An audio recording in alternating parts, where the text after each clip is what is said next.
Paranormal Evidence. Tonight, see what truly exists inside the world of the paranormal. Inside.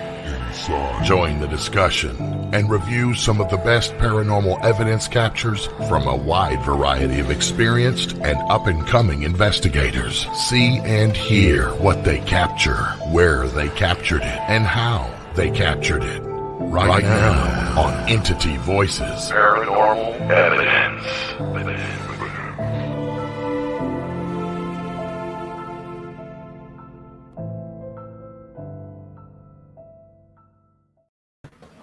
Hello, everyone, and welcome to Paranormal's Got Talent. Oh, wait, wrong show. Welcome to Entity Voices Paranormal Evidence. I am Chris. I am Audra. I am Tony. I am Cherie. I'm Lourdes. I am not going to say my last name. I'm wrong. I'm one of the gang. Follow the gang. The cool gang. Focusing. Yes, that's right. This is the Cool Kids Club. Hey, Melissa. Hey, What's big up? shout out to Melissa, by the way. She reshared our post from last week, our show from last week, and talked so awesome about EVPE. It was incredible. Thank you, Melissa. Thank you, Melissa. Thank Yeah, we get great support from great people. We sure do. We do. We do. We've got a great group of people. So, Speaking- Lourdes, I wanted to give a little shout out.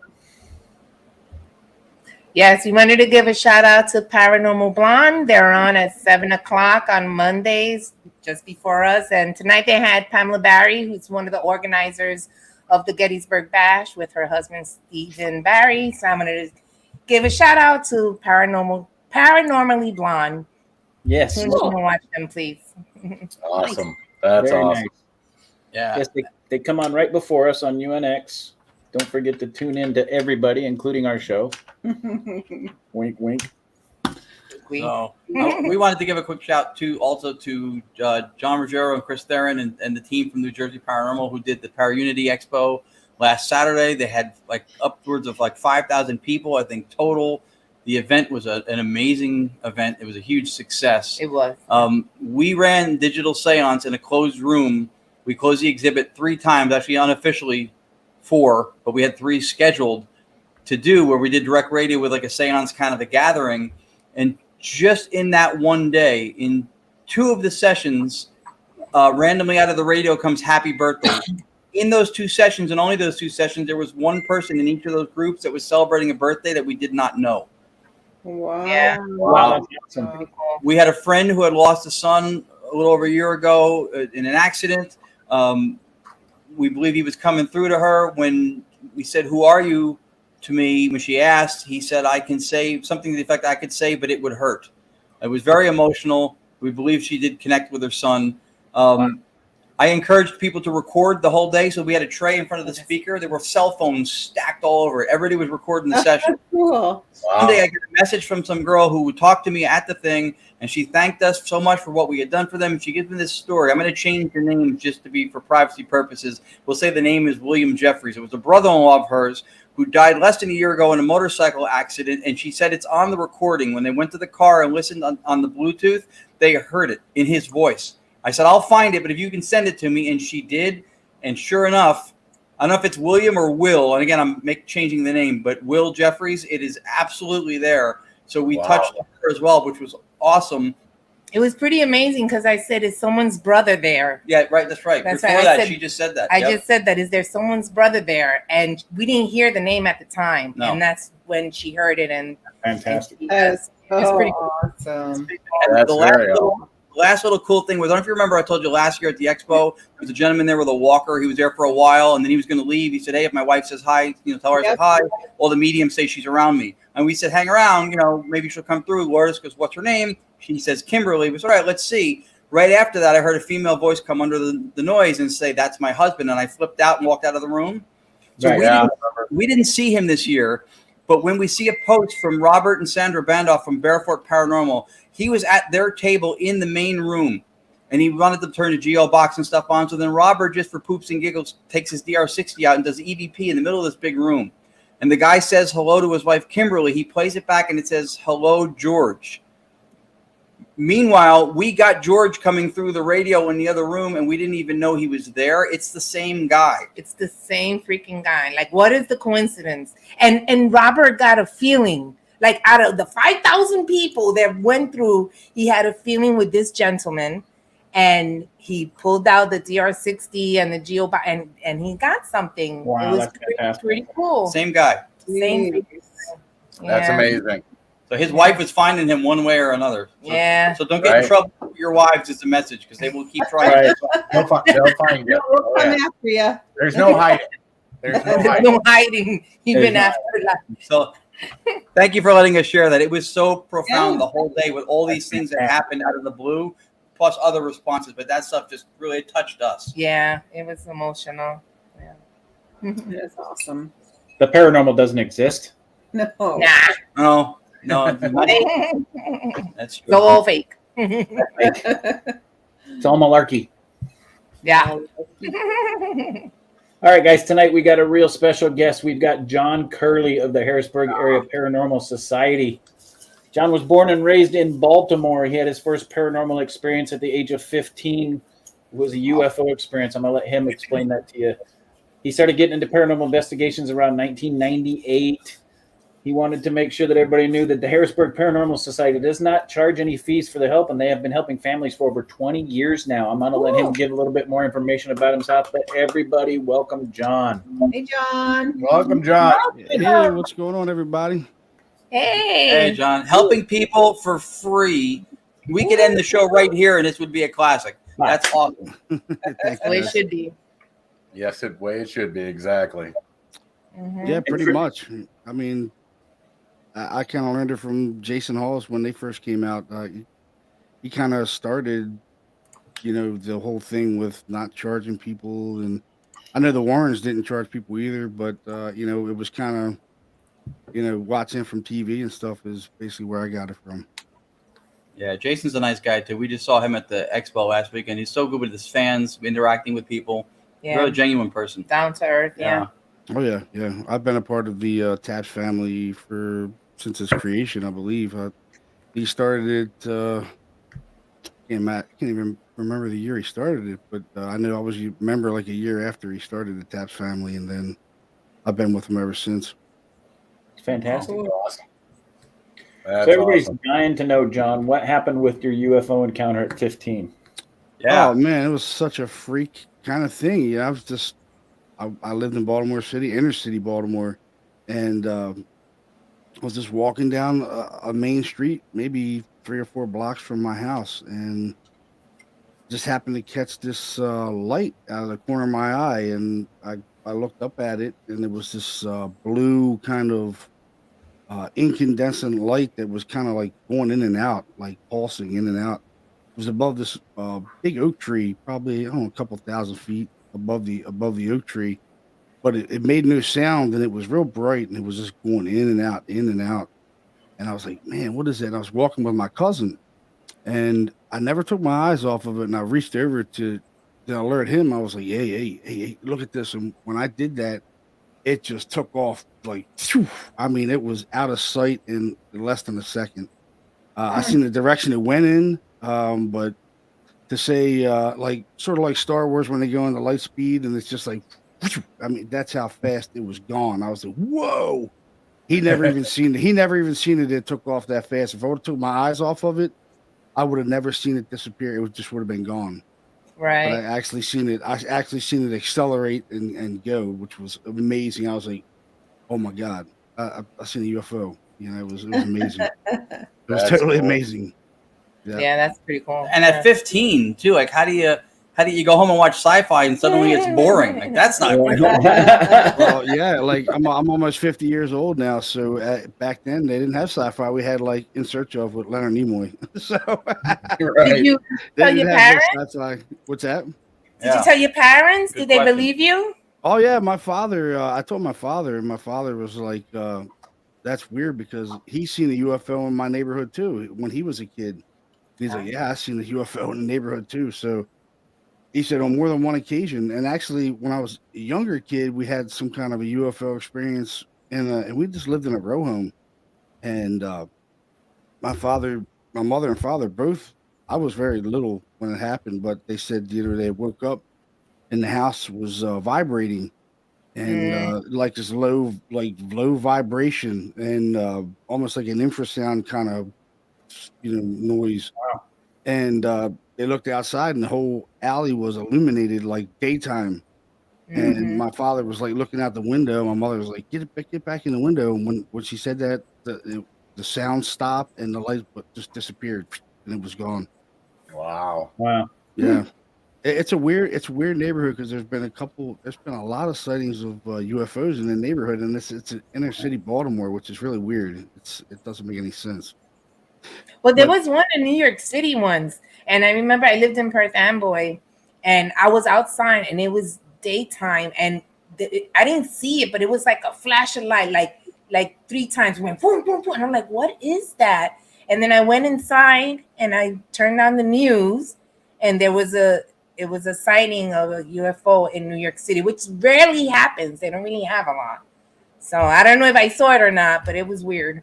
Yeah, it's pretty amazing to see. I was when I seen it, I was like, oh my God, I can't believe I just seen that. And then I just really got into reading and because there weren't a lot of things back then with like UFOs. That stuff was kind of taboo, ghosts and UFOs. You didn't really talk about that kind of stuff back then. And I just started going to the library and reading, and then like watching movies, shows like In Search Of, and then I think Sightings had came out after that, and then the ghost show showed up around 2000 something. So it's just been ever since then. I've just started reading, and friends told me that their houses were haunted, and then I really started getting into the ghost thing. I was like, man, this is interesting. Like going from UFOs to reading about paranormal stuff and ghosts and demons and even watching the Entity movie back in '83. That's like one of the creepiest movies I've ever seen in my life, and it's a true story. It's a true story, which is amazing. Yeah, That's Very fantastic. cool. Yeah, it's interesting too that I always talk about when people have experiences that are profound, especially like you at 15, at an age like that. Now you're a very educated, knowledgeable person who investigates both phenomena, but at that time you were not. And so a lot of people have the fight or flight response to that, and you are one of those people, luckily for the community, who chose fight and stayed in there and then wanted to know more and look for answers. So I think it can go either way, especially at an age when you're not prepared. right. Right. Yeah, definitely. Good point. Good point. Well, what probably helped that his dad believed him and had experience himself. So Yeah. I'm sure that Yeah, my helped dad too. actually said he's seen a craft that was almost like when I was like real small, we had that thing over top of the roof, and he said the craft was right over the roof. But when he seen it when he was a kid, he said it was going from like house to house, like over the rooftop, stopping intermediately, and stopping, then going, stopping, then going, and then it disappeared at the end of the row. And he said they never heard it, they never seen it. It just disappeared. But it was a small craft. He said maybe about the size of like a Volkswagen Bug, maybe not very big. Yeah, but it made no sound.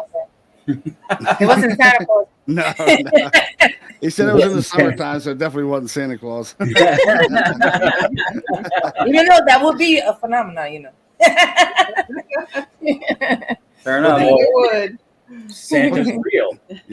Yeah, but the whole neighborhood is kind of weird because it has high levels of not high levels, but a lot of people die from cancer in the neighborhood. It's people that have never like smoked or drank or done anything that would cause like throat cancer and lung cancer, and they get it for no reason. And we're thinking, in my mind, I'm thinking maybe it's with some kind of radiation or something that's emitting from the earth right in that little section of Baltimore. You know what I mean? So it's strange. Interesting. Yeah. Wow. Crazy. Well, you see that on a lot of the documentaries about UFO sightings and a lot of areas with concentrated sightings. Look at ER; he's on chapter 12 already. But you see it with a lot of the shows that talk about areas that have a lot of sightings. That there's also a lot of high concentration of cancer and ailments that aren't related to anything. Yeah. Yeah, it's Interesting. really strange, really strange. And it's high levels of paranormal activity in the neighborhood too. A lot of my friends' houses had paranormal activity in them. Uh, Interesting. from people, they said people were like they would be laying in bed and they feel like someone was sitting at the end of the bed, or yeah, basement door. Actually, I was at a friend's house and a basement door opened up when I was like 18 years old, and he's like, "Dude, I told you the house was haunted." I'm sitting there and I hear a door open. And I look over, I was like, "Hey," he's like, "I said that basement door just opened." He goes, "Yeah, the house is haunted, man. I didn't tell you." I was like, "No," I said, "I had no idea." I Thanks said, for the heads up. I just see that basement door open up, and he's like, yeah, man, we have all kinds of weird stuff happening here from time to time. I'm like, this is cool. Like, I wish I lived here. I mean, when there's paranormal activity, there's alien sightings too. Not all the time, but a lot of times there are both.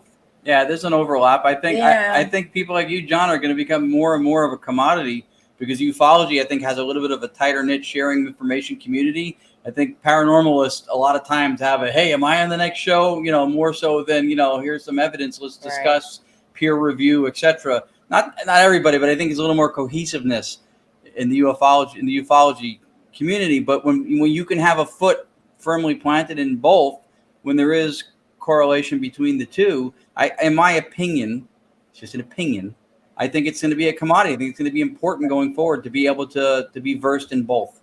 Yeah, and I've asked a lot of my clients over the years of over 20 years of investigating. I had a tendency of asking my clients if they had seen a UFO ever in their life, and probably 85 to 90% of them have. Yeah. They've experienced both UFO and paranormal phenomena, which is pretty amazing.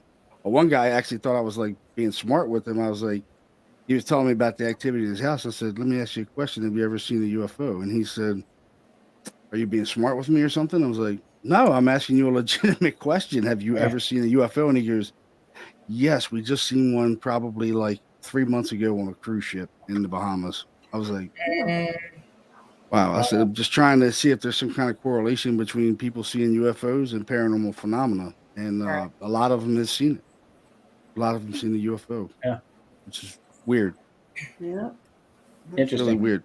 I mean, how many people do you know has actually seen the UFO? You know what I mean? Like friends or whatever. Not many, I do when I was 20. Or they have and they just haven't. It hasn't registered. Yeah. Yeah. All right. Well, John's got some really great evidence, and I think we're going to dig into it. Let's start with the pictures that you sent, and we'll start with Kalazang alive and in spirit form. You want to explain that one to us, John? Sure. This was a case we did in New Bloomfield, Pennsylvania. We had got a call from a woman that said they were experiencing high levels of paranormal activity. With their son was being grabbed. The daughter was hearing voices, and what actually got them to call us was on Christmas Eve. The mother had everybody over, and they were exchanging gifts, and she had forgot a gift, and she went upstairs to go to the bathroom. When she went in the bathroom, there was help written on the cabinet. It looked like in blood, and it said help. And no one had been upstairs besides her. And she said, I know for a fact no one was upstairs but me, because all the presents were upstairs, and I was getting presents for the family, and there was help. And she took a picture of it, which I do have the picture. And so she called us, and then I think within 2 days of that, the daughter takes a selfie of her and her mother in the kitchen, and there's a third person in the picture, a side profile of a woman. And she's like, she sends me a text. She goes, who the hell is this woman? I was like, I don't know, somebody in your house? She's like, no, there's no one in the house but me and her. And there's this woman in the picture, and their kitchen, mind you, was really little. I mean, very small. 3 people was really crowded, and if there was a third person there, they would have definitely known there was a person there, but they didn't see it until they looked at the camera. Yep, that's her. That's the daughter and the mother, and off to the right and off to the left, as you see that side profile, that's the ghost. Wow. Wow. Yep. It sure is. They had no idea she was even in the picture until they looked at the. And matter of fact, it was the old Nintendo DS gaming system that she took the camera with, the picture with. Do they recognize that person, or it's just They didn't know. They had no idea who it was. They were like, we have no idea who this person is. There was no one there when we took the picture. The girl in the white shirt in the front with the red circle around her, that's the one? That's the girl. Yeah. She died. She didn't die in that house, but she lived in there a year before with her husband and child. And I actually had called the landlord to see who lived there prior, and he gave me this girl's name. And when I Googled it, an obituary popped up, and these pictures were in the obituary with under her funeral arrangements and stuff like that. And I started comparing like the jawline and the nose and the lips, and it's her. It's got it. The forehead, everything is kind of matching her. wow? What's the correlation with the picture next to it, too, with the close-up of the girl's face? Are those the same moment? Well, that's her when she was alive a year prior, and that was current time where the little Oh, girl I took the see picture. now. I was trying to give Okay. you a comparison of the jawline, the lips, Gotcha. the nose, I the understand. forehead. All right. Yeah. So Wow. the one on the right or left, however you're looking at it, is the blurry one. Is the spirit form, Is the spirit form, and this is an actual picture of the alive girl before she Okay. passed away. Yeah, yep. Okay. Yeah. Wow. Now it makes sense. That's good. Yeah, there's a lot of likeness to the profile. Yeah, Oh, yeah. especially the if you look at the formation of the chin, the way her chin juts out at the bottom. Yeah. Yeah. The nose too, the Yeah, forehead. the Yeah, nose too. The nose, Yeah. the mouth, everything. Honestly. The forehead and the hairstyle as Yeah, well. the Yeah. part in the hair. Yeah. Only difference is that she's kind of blurry because she's kind of like translucent. Yeah. Wow. Interesting. Wow, Yeah. that's cool. It's a really cool picture. I when I seen the picture, I was like, oh my God, that's her. And we had actually talked to the family member of the girl, and they think she met her demise with some kind of like foul play. Oh, Yeah, they think someone gave her a hot shot of heroin and killed her because she had a needle mark in her arm, and they never found the needle, but she had overdosed, and there wasn't a current like track mark in her arm from a drug. That's sad. Yeah. wow. That's terribly sad. Crazy. Yep. Ay. And then we actually did do a ghost box session in there as well, and we called many voices out of there. We heard disembodied voices, and we were doing a ghost box, and I was like, Carla, if you can hear me, I should have sent that to you guys. But I said, Carla, if you can hear me, can you say your name over this device? And it says her name, clear as a bell. It says Carla. I'm like, no way, dude. I was like, this is incredible.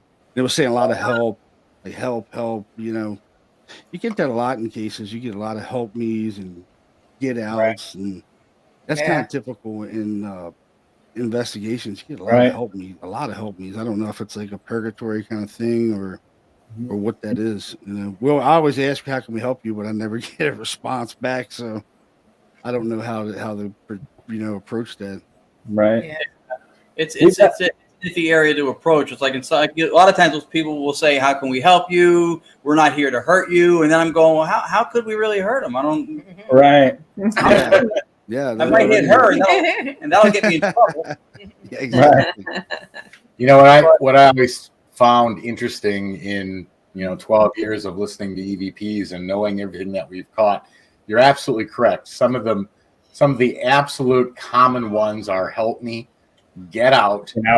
And we started having a conversation, and what if there's some sort of time overlap where two dimensions are crossing, and maybe we are the ghost to them. Right. And they're screaming, help me, not knowing what they're looking at, or Right. get out, because our image may be crossing over to them, or, who knows? But the possibilities when you start to look at it that they might be reacting to, hearing us or seeing us, and, that could very easily cause a help me or get out, Oh yeah, definitely.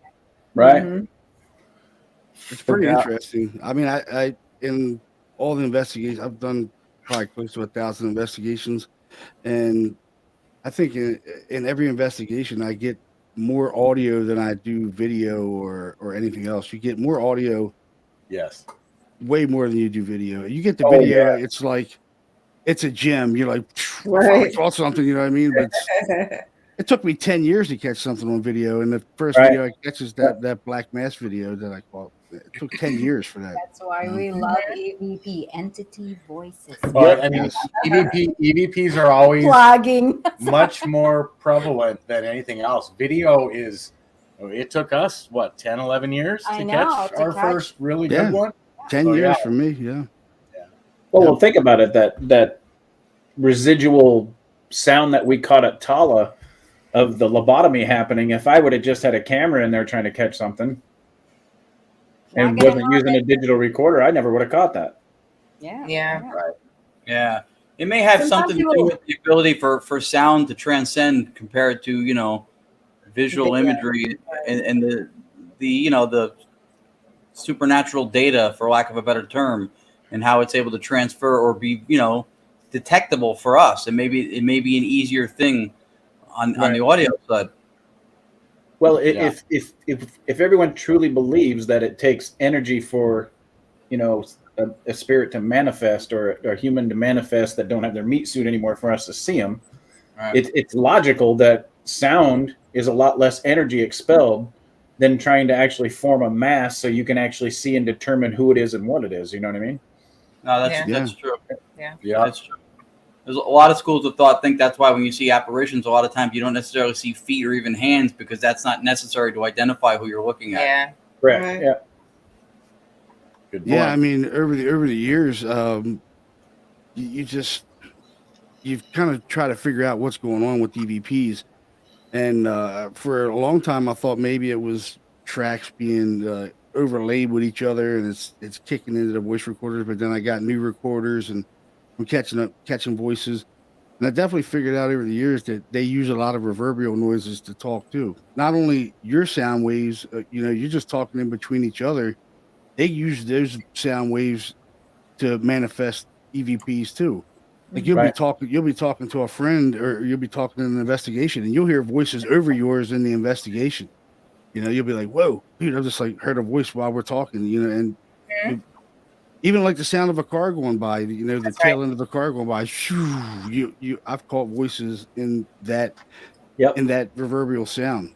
Yep. And, which is Water really and fans and Yeah. a lot of things. The environment. Yep. Sound is Yeah. merely a disturbance in the air. It's more effective through water and metal because of the density, but it's a disturbance. And that's Yeah. why that whole saying, if there's nobody there to hear it, there's a tree falling in the woods make a noise. Because if you don't have a receptor being an ear or a device, then there really is nothing detecting the sound. But anything that does detect the sound, then therein is your noise. So they use stuff that's ambient that maybe has a vibratory tone that they can work with. And then it makes it detectable for us by tapping into that. I mean, that's a theory, and there seems to be a lot of support for that. Yeah, I actually use a tuning fork in investigations as well. I'll hit a tuning fork. I'll bang a tuning fork and send out sound waves and see if they can communicate like that too. And I've got responses like that as well. Wow, that's Yeah, pretty good. Yeah. It's fascinating when the EVPs show up. I remember when we first started, it was always don't move, don't talk, don't make a sound. One question every 30 seconds. Well, what we noticed over the years was we'd actually get EVPs when we were walking up and down the noisy steps. Yep. And they would come through clear as can be because of that background noise. They were using it. Or, if we weren't being quiet and sitting, if we were conversing, they will buy boom, they would come in between Yeah. our sentences, between each other, and comment about what we were talking about or something. So, yeah. Yeah. Perfect example is that night we were at the hospital, the Phelps Dodge Mining Hospital. Yeah. This huge monsoon came in, and of course the roof wasn't all that great.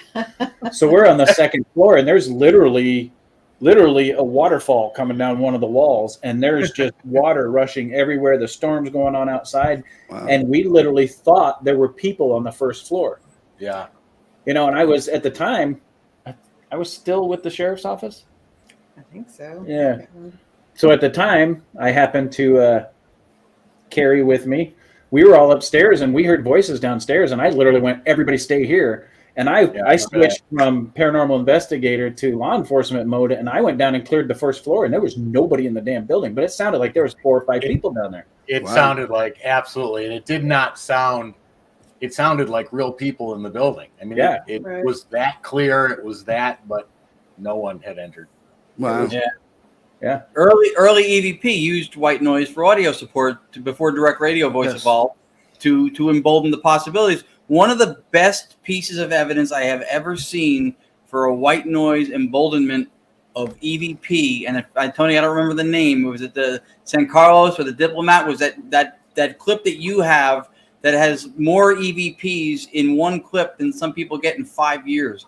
It was That was the Diplomat. it's unbelievable. There was water running right from the weather going on Yep. the whole time, and it was just, and these were quality EVPs in a row, Sentences. just in a row. It was. Oh, yeah. it was- Well, That's they the best. answered for a couple of minutes every Yeah. question Cherie asked, and the weird part is that some of them were actually voice phenomena because we could hear the answers Audible, yeah. with our own ears. It was, Direct and there voice, yeah. wasn't, Disembodied, yeah. there wasn't anyone in the building. It's locked and guarded by guards and behind a big metal gate. We had to get signed permission from the mayor or whoever he was to get past the gate. So it's not like anyone else was anywhere. It's a big property Yeah. and it's sitting on this cliff. So there's nobody else around. It was cool. that's one of the best clips I've ever heard with consecutive EVP. It's phenomenal. Thank you. Well, and to add credence to what Tony's saying, that place is so haunted, the guards won't even go 30 feet from the door. No, They won't. basically walked Tony and Cherie up 30 feet away and went, "It's all yours." We're going." Yeah, we had another 300, 400 yards to walk to the building. And I'm like, "You're not coming up with us?" He's like, "Nope, that's as far as I go after dark." That's the place I want to go to. It's I know, awesome. right? It's awesome. Hell yeah. Hell yeah. We run to those places. Hell yeah, I'm there. All right, John, you got one more pick. You're gonna have to explain this one to me because it just says screenshot. So I'm gonna pop it up. We can talk over the pictures. It's just the videos we can't. Okay. Here you go. Okay. That's at the old Harrisburg Hospital. That's a shadow figure that I caught in one of the old emergency rooms. We had a motion sensor going in there, and we were on the floor below, and we heard the motion sensor go off. So we jetted up the stairs and went into the room. And I just started snapping pictures without a flash, just with the camera, just popping pictures, pop, pop, pop, pop, pop, pop, pop, pop. And I went through probably, I don't know, 100 pictures, just holding a button and just cracking pictures out through the whole thing. And in the very first picture, that shadow form is in there. In every other picture, there was nothing. Like I got it, and I got lucky and got it on the first frame. In every other picture, there was nothing. Yeah. Not one thing. About UFOs, it almost looks alien form. Yeah. Yeah, it's definitely translucent. I mean, you can see the figure, and it's kind of translucent. Yeah. Well, here's what's very common that we always see in the shadow figure pictures or videos is the shadow. If you look to the right and to the left, the shadow is actually darker than the darkness in the room. Yes. Yep. But at the same time, the items behind the shadow are shining through it. Yes. And So I've it's never not seen it. necessarily blocking out everything, but it's darker than the shadows around it. Yeah, it's And cool. it's Like, taller too.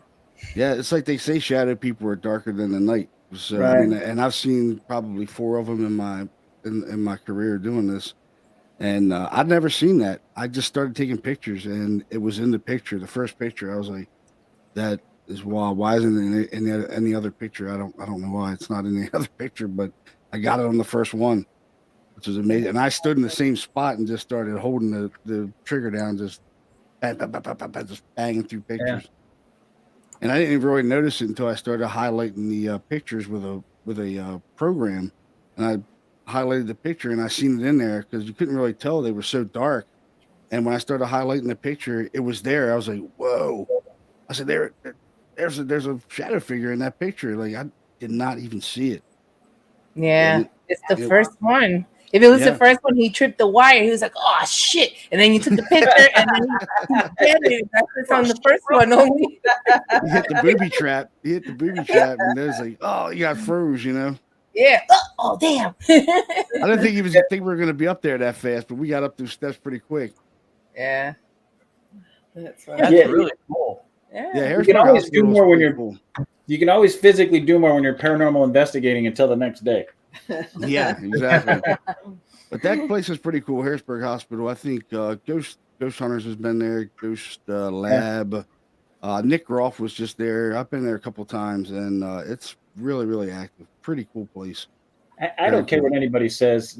I've been in abandoned hospitals. I've been in real hospitals numerous times, and I can tell you right now, being a sensitive, there is no place I've ever been that's more haunted than a hospital or an ex-hospital. I mean, you want to talk about people meeting their tragic end and not knowing about it and being stuck or still being around and the spirit still wandering. Go visit a hospital, whether it's abandoned or not, man. Those are, my opinion, those are the most haunted locations I've ever been in. Oh, yeah. The last time I was there, I was with another paranormal group, and we were walking by one of the nurses' stations, and I was in there first by myself, and I'm filming, and the battery dies in the camera. I'm like, shit, when you know if the battery dies, something's probably going to happen. As soon as I said that, I hear a disembodied voice, a woman go, hey. I was like, I knew it. But I had a recorder going, which I did catch it on the recorder. And I was like, well, at least I got it on the recorder. Then I went back later in the night with some more investigators, and they were ahead of me. And I heard the same woman again. This time she was like humming a tune, like, I was like, hey, you guys hear a woman humming or something? He's like, a woman? I was like, yeah.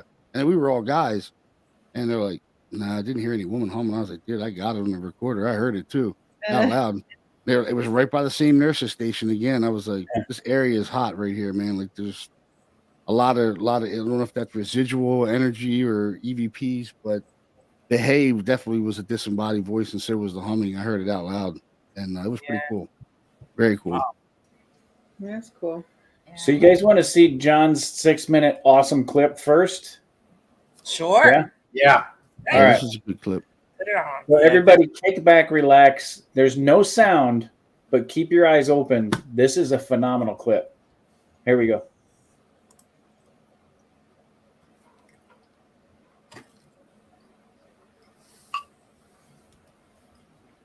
It's just us. 6 minutes wow. of us. And we are not phenomenal. So we can talk through this one because there's no sound, guys. That's awesome. Yeah, you can. Yep. All right. So what's happening is this spirit, where this entity is manifesting in this closet. It comes out of the closet all the time. The client said that they would wake up and this black mist would be over the bed. It would be in the closet, coming in and out of the closet. And they could never keep the closet door shut. It would always open on its own. So what you're seeing off to the right is the closet door, the door jamb. You see this black mist manifest and block out the whole door jamb. You won't be able to see that white door jamb anymore. Like I see it right now. Yeah, it's creating itself from nothing, basically. Holy. And just like we talked about, it's darker than dark. Wow. Yep. Something in the closet. On there. Oh. This was back in 2011. I had put a negative filter to this camera, and lo and behold, I didn't know if that would work or not, but it worked, and we captured that. And well, it looked like it moved across the hallway. Did you see that? It does, yeah. Well, it moves it manifests in front of the dresser too. In this clip right here, you'll see the corner of that dresser. You'll see it start to appear. It just starts to appear there. See it right there? Yep. Oh, yeah. Yeah, it like flashes in, then it comes back. You can see it flashing again right there.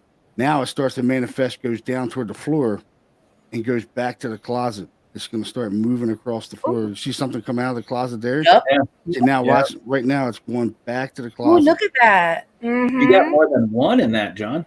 Yeah. Okay, did anyone see what looked like that hand on the top? In the Yeah. light Yeah. area? You see how that Yeah. stuff Okay, comes can down? we- Yeah. That's the closet Rewind here, a little bit. No, you can't. We can't. No.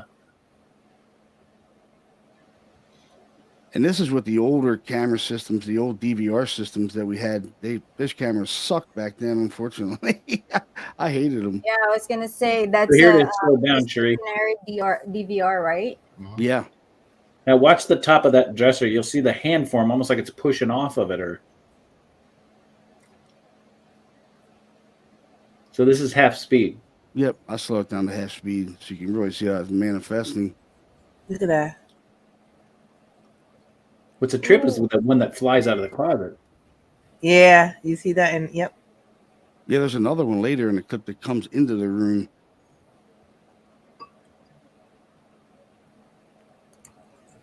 Yeah, this was awesome piece of evidence. See, right now it's got that whole thing blocked out, and now it's starting to go down, almost like it's trying to avoid the camera almost, and it goes down toward the floor. Mm-hmm. Yeah, I saw You that, saw that, hand thing. right? You saw that. Yeah. And then it starts, look. See, now it's starting to move across the floor, over to the closet, back over to the closet. I remember watching this. The whole molding just like goes away. It's like just Right. it's like Yeah. you took a Sharpie and just colored on the picture. Well, what's Yeah, I amazing mean- is if you look at the dark between the two doors, you can see it moving, which is indicative of a shadow figure being darker than the darkness between the doors. That's What's really amazing about it is that it's creating itself from nothing. It's pulling energy from somewhere to create a mass. And how it's doing it, I have no idea. was That's this the a, fascinating part of this stuff is even on a quantum physics level, we don't know if, in fact, it's pulling itself from nothing, or if it's quantum tunneling. It could be entering the environment through barriers it's not supposed to be able to get through. And now in this clip, it's right back over at the dresser again. It's just manifesting right in front of the dresser. was this a private, John? This is a private residence, yeah. So this is one of those private investigations at the end when you sit down with the homeowners, you can't make them feel good. No, well, it kind of confirmed. They were glad that I was able to capture them on video because it was making them feel like they're not crazy. They really are experiencing this stuff. And you can see it's blocking out the dresser there. That is crazy. I went from thinking I'm crazy to shitting myself. Yeah, because they were like, we knew we were seeing it, but we weren't really sure. And I'm like, well, that's in the closet. You were definitely seeing it, and we recorded it. And I tried to recreate that with all kinds of stuff, and could never recreate any of it. And these timestamps are indicative of the fact that this kept recurring as you film. Yeah, you see how it flashes in there? It just flashes in like in existence. It's there, and it's right here, and then it's Just so people gone. understand what they're looking at, you're not looping the same moment. It keeps happening. No. Yeah, you can see the timestamp up there. It's the time is steadily rolling. So it started if you were There was watching. that, did you see that coming? Yeah. in Yeah, the what top? the hell was that? Yeah, that's where I was talking. It comes into that room. So it's almost like there's a doorway or a portal there where Yeah. more than one they're coming in and out is what it Yeah. appears. See that? Boom! That flash of black just happened right there, Mm-hmm. and it's still there. It's right there. It's still blocking Yep. out the jam. Well, what's amazing is what type of camera is this, John? Is that This is distortion just in the hallway, or are we getting reflections? That is another IR camera shooting through out in another room, out into the hallway. You see that It light looks- out there? It looks like a black mist, Yeah. like it's Yeah. flowing. You know, Yep. it's like mean- creeping, just creeping. I mean, in this case, they see all kinds Yeah. of things manifesting. I mean, they see So wild.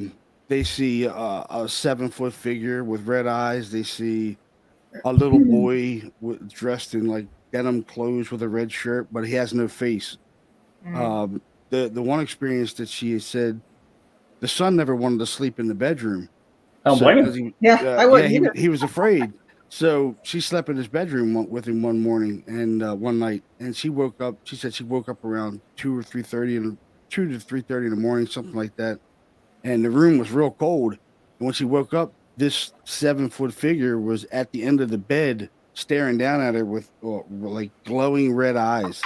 And she said, as she's looking at it, it's looking at her, and it slowly starts to dissipate, and it's just disappearing like that mist.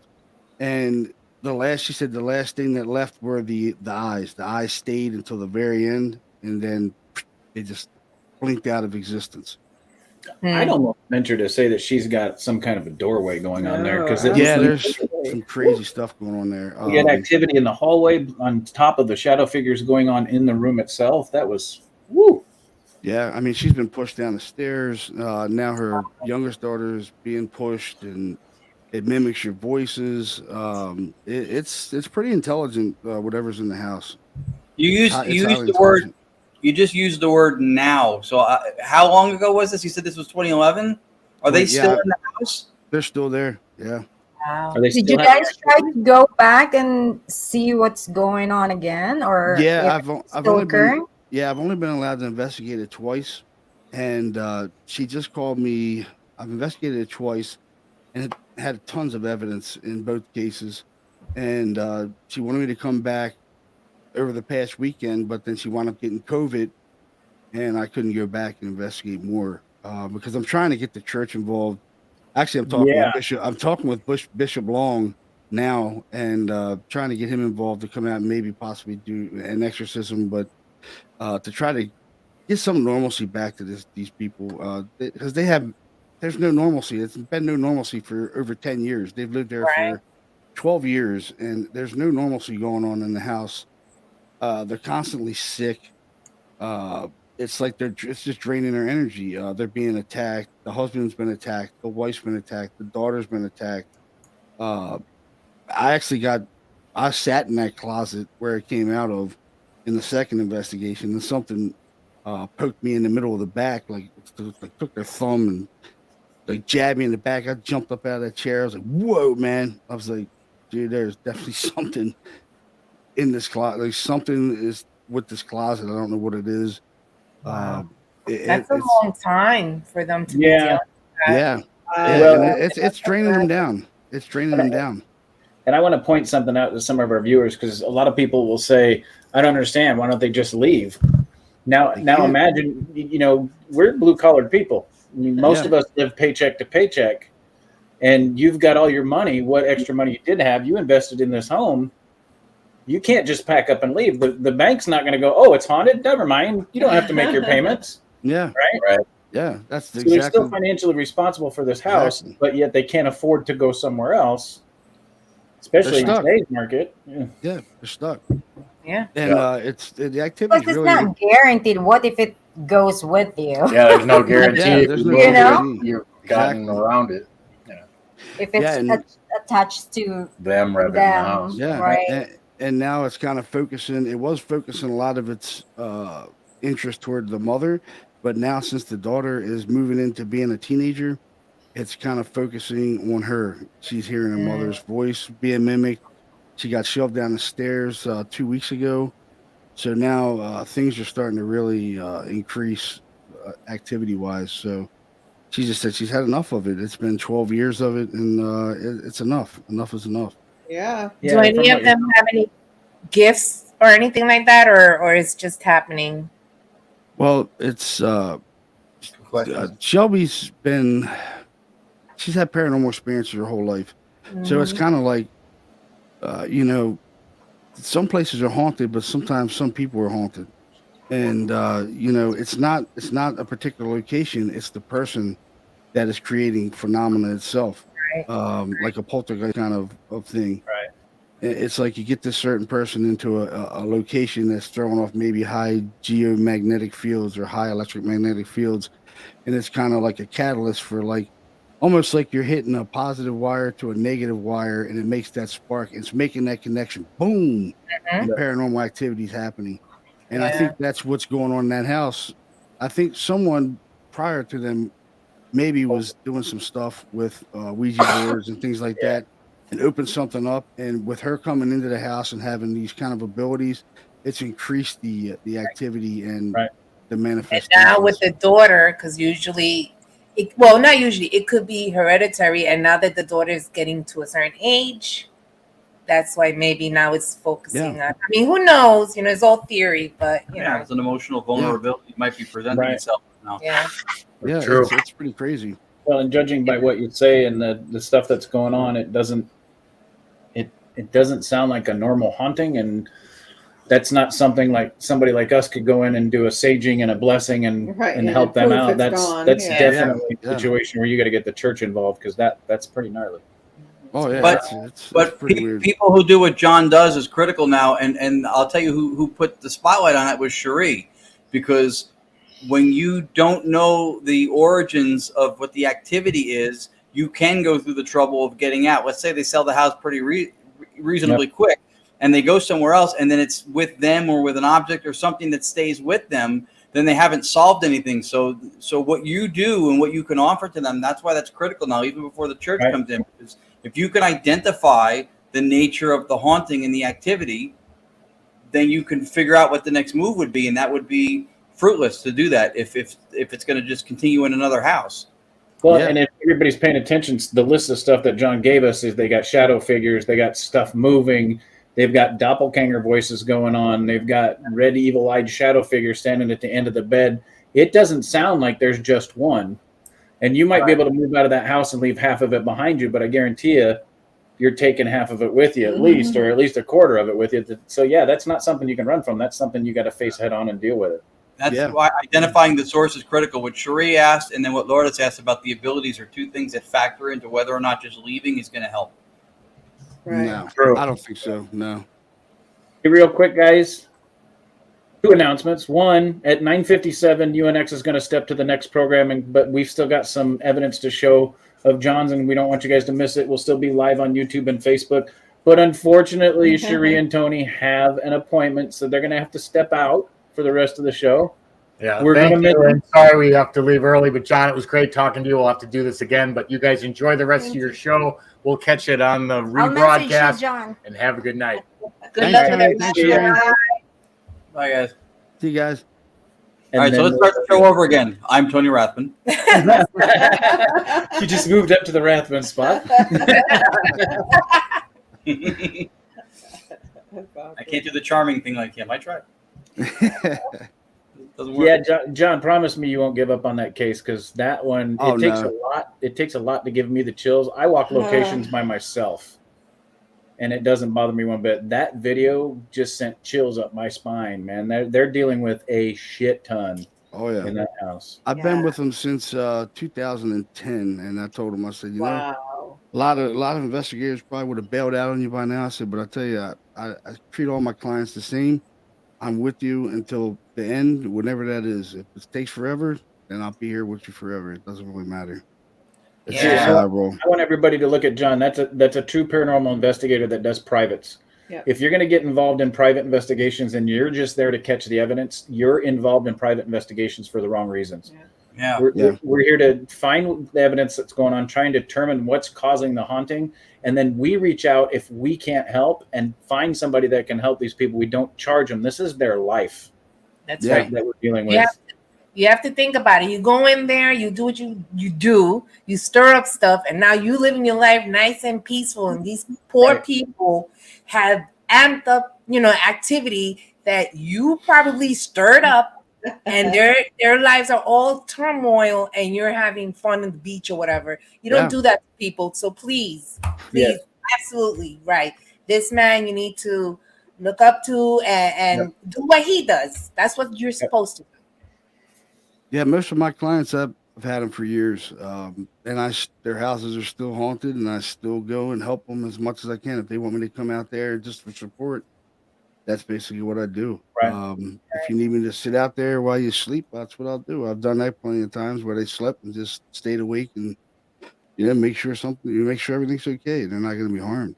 So I mean that's basically a responsibility that we have to own up to. We go into these places and we're trying to help people. And, if you go into one investigation and you stir something up, and then just walk away from it, that's really being irresponsible. That's right. Totally irresponsible. And that's not what we do.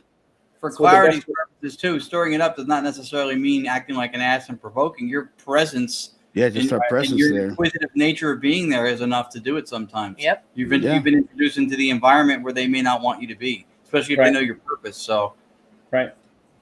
Well, you're going into a home that somebody lives in, and what everybody has to remember too is we all go home to feel safe. That's where everybody feels safe. Most of these people that reach out to people like us that come in and investigate to try and help, they're reaching out to us because we're their last hope. Yeah. I mean, when they feel safer out in the car in the driveway or sitting at work than they do when they're sitting at home, then it's if we accept that responsibility, it's up to us to get in there and finish it. And it's like Ron said, we don't go in there. You got to remember these people are living in their homes, and these things are reaching out to them when they're not trying to make contact with these entities at all. Yeah. And then people like us come in, and that's exactly what we're doing. That's what Ron means by stirring it up. These things are affecting the homeowner, without the homeowner wanting it to happen, and then we go in and want it to happen so we can figure out what it is, that's stirring that energy up even more. It's up to us to complete it if we're going to go in there. That's right. Yeah, I mean, we're when we're going in, we're basically trying to establish a line of communication with us, whatever's in that house. So it could take either it wants to communicate, or it could do something and lash out to either us or the client, which is a risk that we have to take. And as investigators, we even have to take a risk of it following us home and doing stuff to us at our own home. Right. And it's happened in my home. So, things have followed me home, and I do have paranormal phenomena from time to time in my own home. So it's a risk you take when you get into this. So let me give you guys an example to go with what John just said. I wear selenite, right? And selenite's a cleanser. It's a spiritual embodiment, and selenite's supposed to keep you closer to the hand of God, and gives you protection. I made the mistake of wearing my last selenite necklace into Tala on our last investigation, and when I got home, I wasn't feeling well. Things just were. I was off. I was constantly tired. I pulled that thing off, and for the first time ever in 8-9 years I've had that thing on, my selenite had turned dark, like it was dirty. Wow. Did you try to clean it? Yeah, I blessed it. I put holy water on it. I did some prayers over it. No. Still dirty. I ended up throwing the garbage and getting a new piece of selenite. But that's just the effect that you can have going into these investigations, especially private ones like the one that John just showed us on that 6-minute video. You can take it with you just as easy as you can go in and investigate it. Oh, So yeah. Definitely. that selenite, I've never seen that selenite. It turned almost, the top of it was Black. like black. Yeah. Wow. Yeah, it was interesting. All right, John, let's get to some more of your evidence. Yeah, let's do it. Let's look at this one. This one, unfortunately, they're not marked. This one's not marked, but we'll go ahead and play it, and then you can describe it afterwards. Okay. All right, here we go.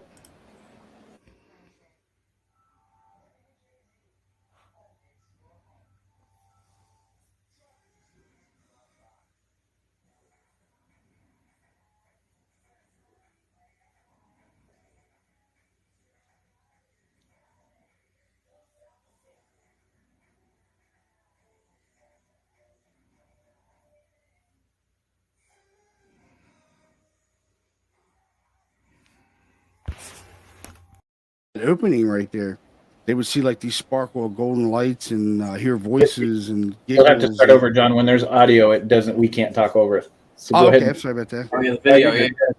But that was self-explanatory. Whole knuckle. That was in a piano store we did in Ohio. The piano store, the owner said that they were seeing like golden sparkles of light in that vestibule, and they were hearing voices and seeing just weird light anomalies in that vestibule. So we set a camera up right there. We were just sitting there, just being quiet. Actually, I had an SLS set up on my laptop, just sitting there because that's how it's supposed to be with an SLS. Is a lot of people stand around and move around with it, but it's not made to be walked around with because it gives you false positives. It's supposed to be stationary. And I had that set up, and I'm sitting in the chair, and I hear. If you really watch the video, you'll see me look over at the door because I hear the door handle moving. And when I hear the door handle moving, I look over to my left, and the door just blows open like someone's coming through the door, and I'm like, that's interesting. And the other investigator, Carl, he's beside me. He goes, "That didn't just happen." I was like, "That happened." And we're like looking, and I'm like waiting for somebody to come through the door, and no one's coming through the door, and I'm like, all right, so when's somebody gonna come through the door? And I stand up and I go outside, and I'm like, maybe it was the owner. So I walk around the corner, and he's like 4 blocks down the street. And he said, "What's wrong?" I was like, "The front door just opened up on its own." He's like, "Really?" And he came back in. He watched the video. He's like, "Oh my god, that's amazing!" And we watched that video like 100 times from they put him there. But that was the awesome. first time. You can see your guys' face too when that thing opens up. You guys turn and you can tell you guys are waiting for something. Yeah, I'm waiting for. I thought the owner was coming in of the piano store because he stayed with us, and he was actually outside like smoking, and but he was like 4 blocks away. He was really far away, and there's no way he could open that door and made it to where he was in that time. And I was like, you didn't open that door, did you? He's like, no way, man. I was all the way down here. He said, I just seen you come outside. I thought something was wrong. And yeah, but I definitely heard the door handle moving. I heard it jingling, and I look over, and it just blows open. I'm like, whoa. You more than looked over. You looked so quick. I thought you may have gotten whiplash because you were like, yeah, I heard that thing moving. I'm like, and it just came open. I'm like, whoa. And that's the first time, you know, I always wanted to see a door open all the years investigating. And that was probably like the first time. That was the first time I ever seen a door open on its own and captured it on video. Cause I was like, damn, we don't have a camera on there. And Carl was like, yes, we do. I have one right there. I was like, yes, finally. That's so cool. Yeah. I would have been pissed. I would have been pissed if we wouldn't have got that on film. I was like, damn it, all this time waiting for a door to open and we don't get it on video. I'd have been pissed. That's awesome. That's so funny because this year was the first time that I saw a door open. I was at the doctor's office and I was the very first one because my appointment was at 12 o'clock, but I didn't want to. So I went there like at 7:30, 8 o'clock. And I'm sitting there and there's the receptionist and I had Anthony's hat, Seekers Club of the Paranormal. I had that hat on. I'm sitting there. I'm the only one and the automatic doors open. And we both look. Just like we're looking. Nobody's coming through. And so then I look at him and he turns around. He tells me, that's because you're wearing that hat. That's what he told me. It was so funny. But yeah. That was funny. You know what they say when one door opens, somebody Melissa say, wants can we to see see that that again? again. Yeah, let's play that again. I won't go through the whole thing. I'll go through the door opening, but watch John and Carl sitting on the couch. That is awesome. Right, here we go.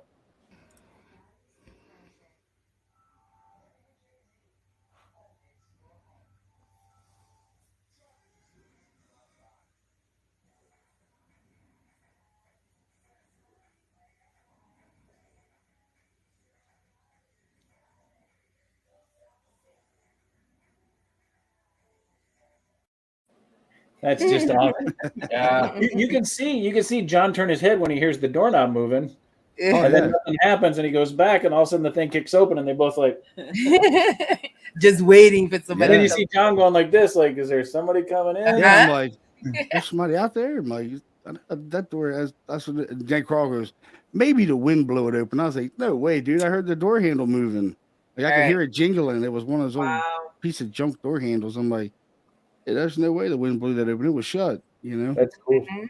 Yeah, that's cool. That's very cool. So let's go ahead and look at the next two. These are awesome because we've had this experience in the Phelps Dodge Hospital. Oh, yeah. Yeah, we've had this experience loud. So I'm going to go ahead and play this first one. This one's called the Landon House Whistle. You want to tell us about it, John? Yeah. This was a pretty cool clip. I used to run a Civil War plantation for this guy who owned a Landon House. Actually, it was a big mansion that the Confederates used right before the Battle of Antietam. They actually did a huge ball right before the battle called the Sabers and Roses Ball, where the Confederates got all the local women, and they did this big ball right before the battle. And the Landon House was a staging point after the battle for a field hospital.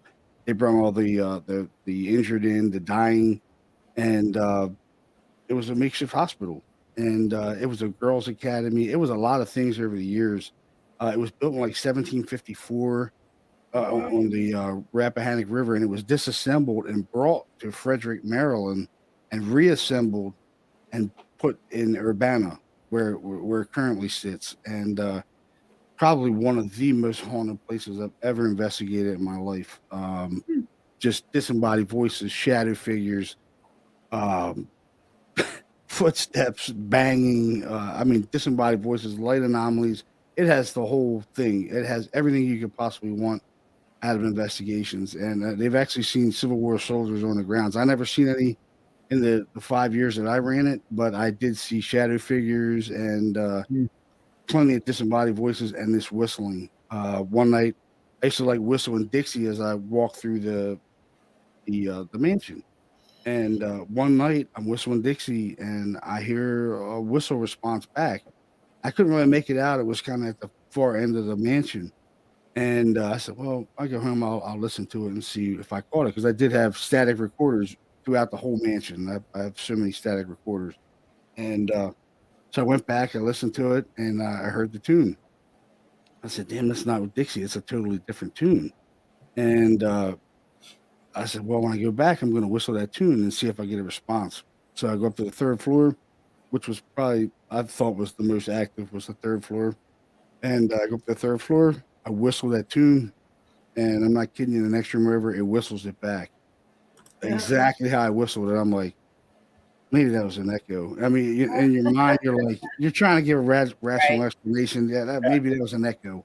So I whistle it again. It whistles it back again. I'm like, it's an echo, man. So I started whistling different tunes to see if I can get an echo response back. Nothing. I whistle that tune again. It whistles it back again. I'm like, this is amazing. Like I'm like, this is amazing. And you can hear my voice in one point, like it's just whistling it so much that we're just all blown away. And there's multiple people there. There's like 5 or 6 people there, and we're all like, "Oh my god!" Like we can't believe it. You know, there's whistling back so clear. All right, here we go. Let's take a listen.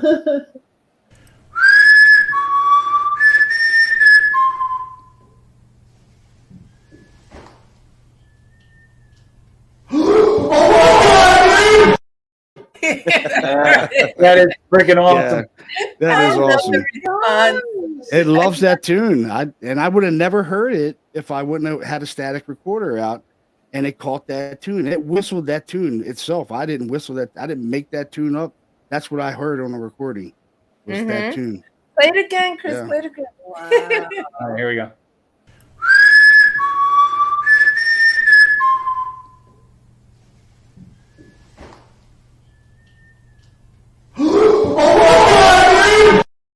Oh, that is so like the beginning of the waltz. Yeah.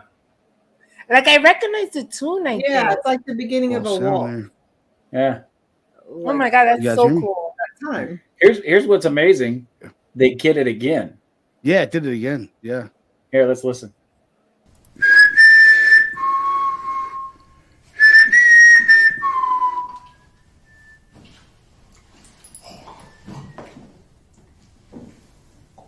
Shit. That is awesome. Yeah, that was amazing. That's one. I tell you, audible. They were out loud. Yeah. Wow. Everybody heard it. Yeah. Every time we went there, we did it, and it would whistle it back, and multiple people would hear it. They would be blown away. They were like, "I can't believe we're hearing that." Like disembodied voices. We used to hear that.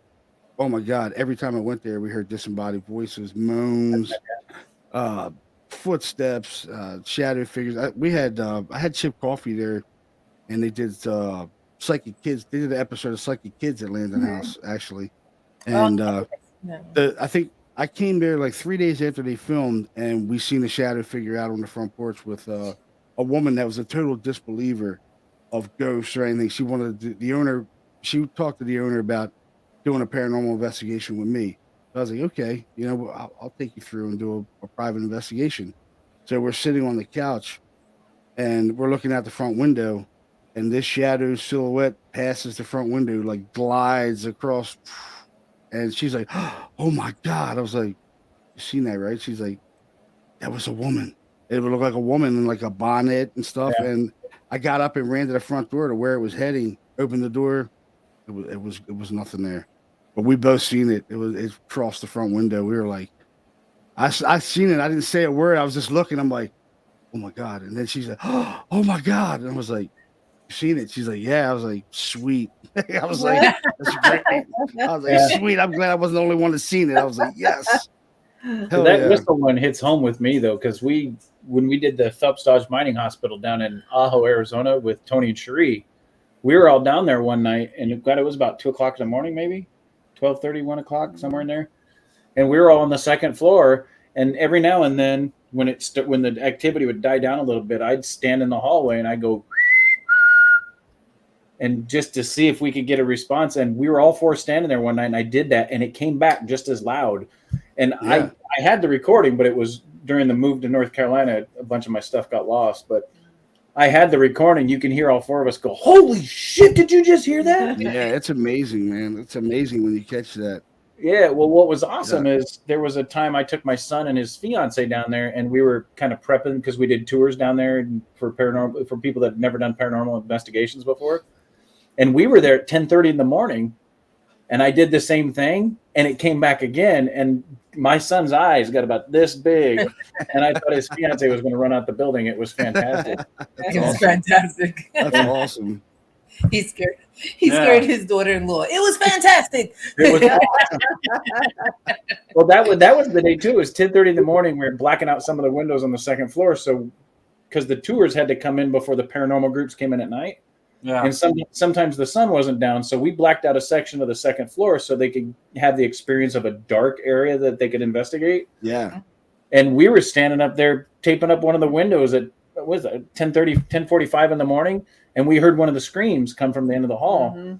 And I'm sitting there taping up the window, and his fiance goes, "Oh my God, did you hear that?" And I'm like, "Yeah, it happens all the time." That's awesome. It was I love it. fantastic. That's All right, cool. John. So this is the point in the show where I tell everybody this is your shameless plug time. Tell us about your podcast. Tell us where we can find you. Tell us about anything you want to plug. This is your Up and opportunity. coming. Oh, okay. Yeah, I have a podcast called The Paranormal Journal. It's on Podbean. If you want to go over and listen to some of our cases, I do a lot of our case files on there with client permission, of course. And a lot of times I'll have my clients on the show talking about their paranormal experiences. And I'll have people like Chris DeCesare on there and Bill Bean. Bill Bean's a good friend of mine. And I'm going to have I have a bunch of guests on there. Dr. Barry Taft's been on there. Barry Conrad's been on there. The list goes on of paranormal investigators. I'll probably have Jason come on the show as well. Jason Halls. Being a Taft family member, I can most likely get him on the show and he'll be talking. So That's awesome. I haven't reached out to him yet, but I probably will. And if you want to get in contact with us, you can go to the Harrisburg Area Paranormal Society.com, or you can go to Paranormal Journal 18 at Comcast.net. Send me an email there, and we'll investigate anything you need us to investigate. If you need us to come speak at a conference or anything like that, we'll do that as well, and let you see some of the evidence that we've caught over the years of investigating. And John has a ton, man. I at one point I had to say, "Okay, John, I got enough." I got so many EVPs and disembodied voices over 20 plus years. It's been amazing. It's been an amazing journey that I never thought I would be on. Actually, it's I've been on national television a couple times, done a documentary. Like I've been on Ghost Nation and I've been on The Haunted. I've done a documentary with places from out of the country, and man, it's been a trip that I never thought I would be on, and I'm thankful for it. I really am. I meet nice people like you guys, and being on the show has been incredible. I loved it. It's great. I've never really done anything with like internet kind of stuff with video and stuff, so it's been pretty cool. Actually, well, thank you for sharing some of your experience. Yeah, thank you very much. Oh, anytime. I'm definitely down for it. It's been fun. And I want to piggyback what John was just saying. Anybody that's as deep involved in the paranormal community as all of us are, if you don't appreciate it in the people that are in it, then you're not truly in it. You're not truly deep into it, because the people we brag about and promote para-unity, and man, this is what it's truly about. It's about getting involved with the people that go out and investigate like the rest of us do, and help the people that we help, and meeting people like John and Ron and Lourdes and Tony and Cherie, and it's one big family. It's fantastic. Yeah, I mean, a lot of people get into it because they think they're going to become a TV celebrity or it's going to be this. If that's what you're getting into it for, you're in for all the wrong reasons. That's right.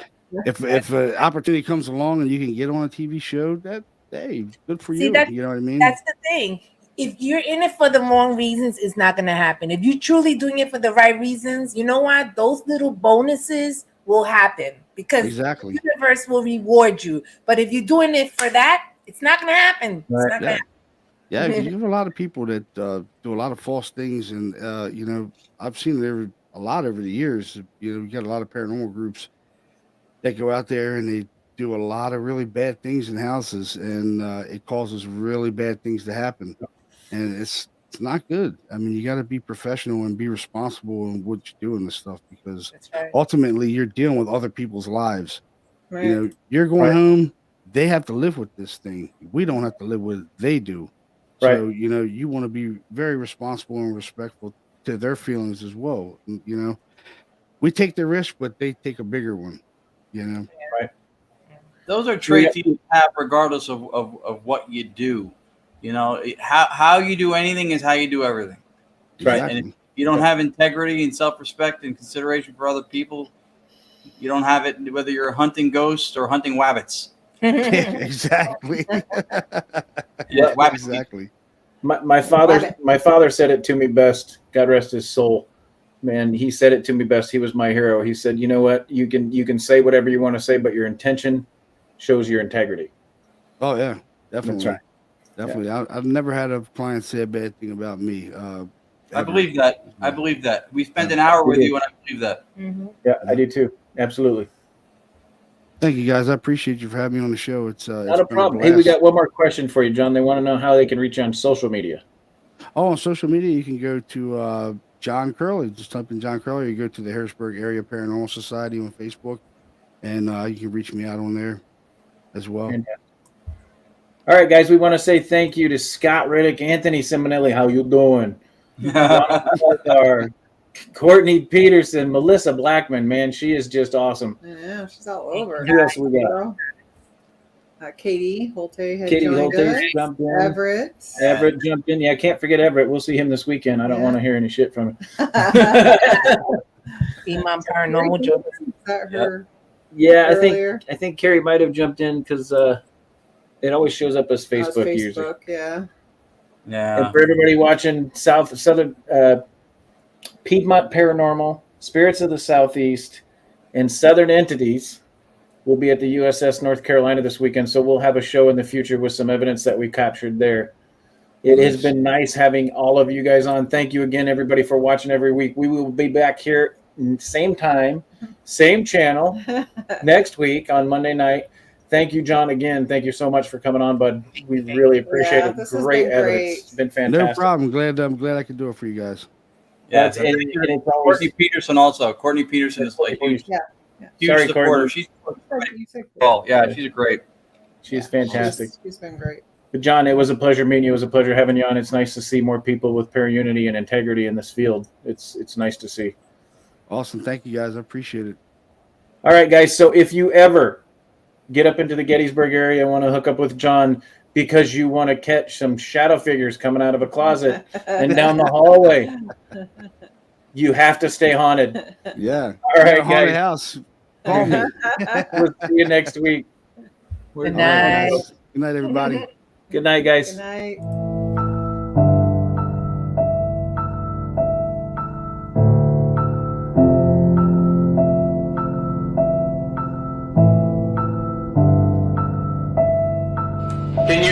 Can you give me a name? What's your name?